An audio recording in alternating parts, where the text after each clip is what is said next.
Mr. Speaker, ladies and gentlemen, a plague currently haunts developing nations, and that specter is the illusion of accessibility to healthcare and education from the private sector.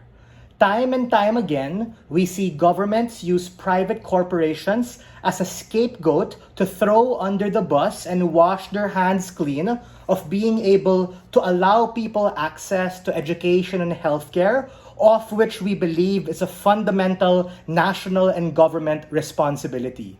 The arc of justice bends too slowly, and we are here to change that. We on Opening Government believe the nationalization and the access to these particular sectors and all of that is fundamentally good. We believe that basic human rights are things which all individuals have to access, regardless of who you are or where you come from, particularly medical, technology, and all of that, and healthcare, and all subsectors as a consequence of such. A few features of our model we believe are relevant for this debate. Number one, this is a value judgment debate, but we need a prop in order to mech out what's going to happen. Here are a few prongs of our policy.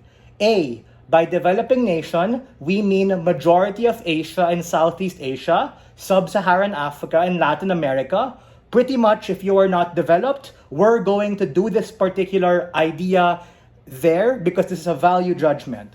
This debate is not about how we're going to do it, but whether or not we should.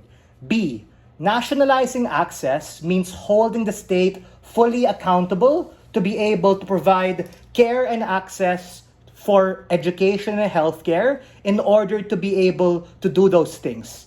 We reject privatization in its fullest extent and are going to solely place this on the burden of the state. C, I already know where OP's gonna come from. They're saying, oh, Joseph, F you, F them, they are poor. What are we going to do?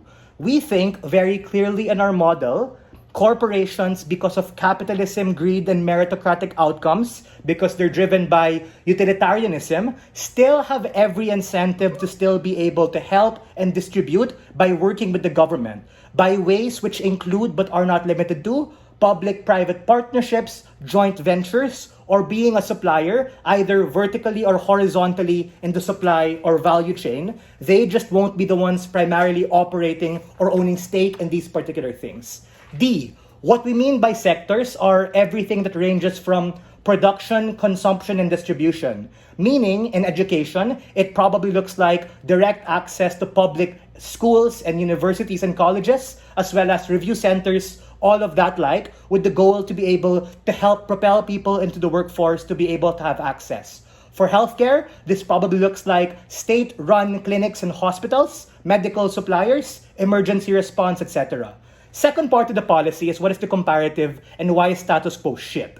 A, because in status quo, especially in developing nations, we have a very disproportionate access to these particular things. Meaning, if you're rich and privileged, you get to go to a hospital or private clinic and get better treatment. But if you are lower middle class, you are poor, or you are the most disenfranchised, you get the public healthcare system, PhilHealth, the National Heart and Kidney Center, of which you need to wait days, maybe even months and years in order to get a transplant, in order to be dialyzed. In status quo, poor lives are left to the mercy of the system and are pushed to the margins, of which lead to neglect or even the worst case, death. And we believe that the current system inhibits that and creates a capitalist and perverse incentive structure to stratify society.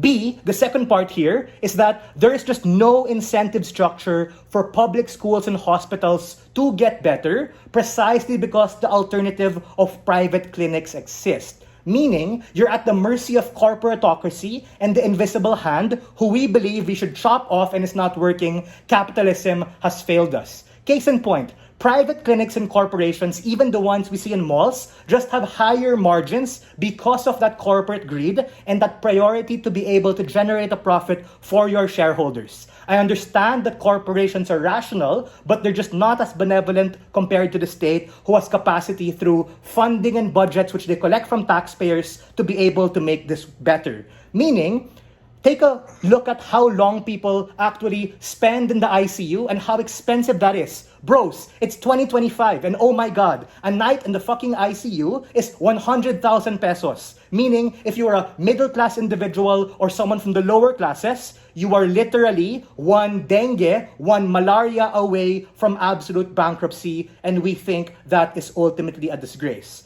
Anything that doesn't fall under that threshold and dynamic standard of what we think the state can arbitrate, then all good. That's not where the debate lies. The state has the burden to step in at the point in which they have failed. First argument coming from our side. Why is nationalizing these particular things good, and why is this effective?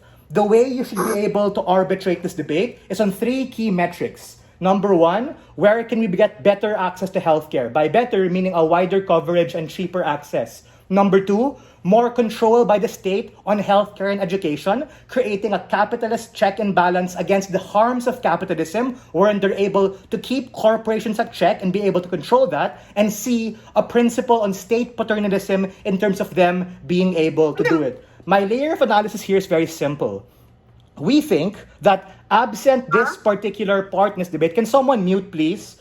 Absent this particular part of this debate, the state has the social contract to be able to ensure that these things happen. Meaning, they're the ones who regulate things like the criminal justice system, etc.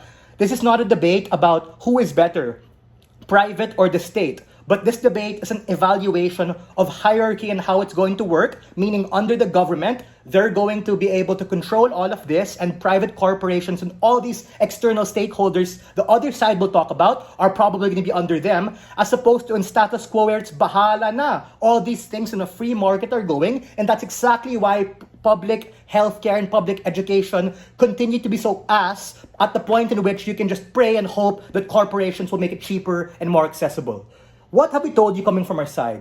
We told you uniquely, coming from my setup that I spent a lot of time in, explaining how it works and how the comparative is so harmful, and uniquely how the benefit of creating this incentive structure and structuring it in that way best allows them to be able to take care of rights, which is the ultimate duty of the government, and ultimately things are just better. We are very proud to stand on side proposition and open this debate.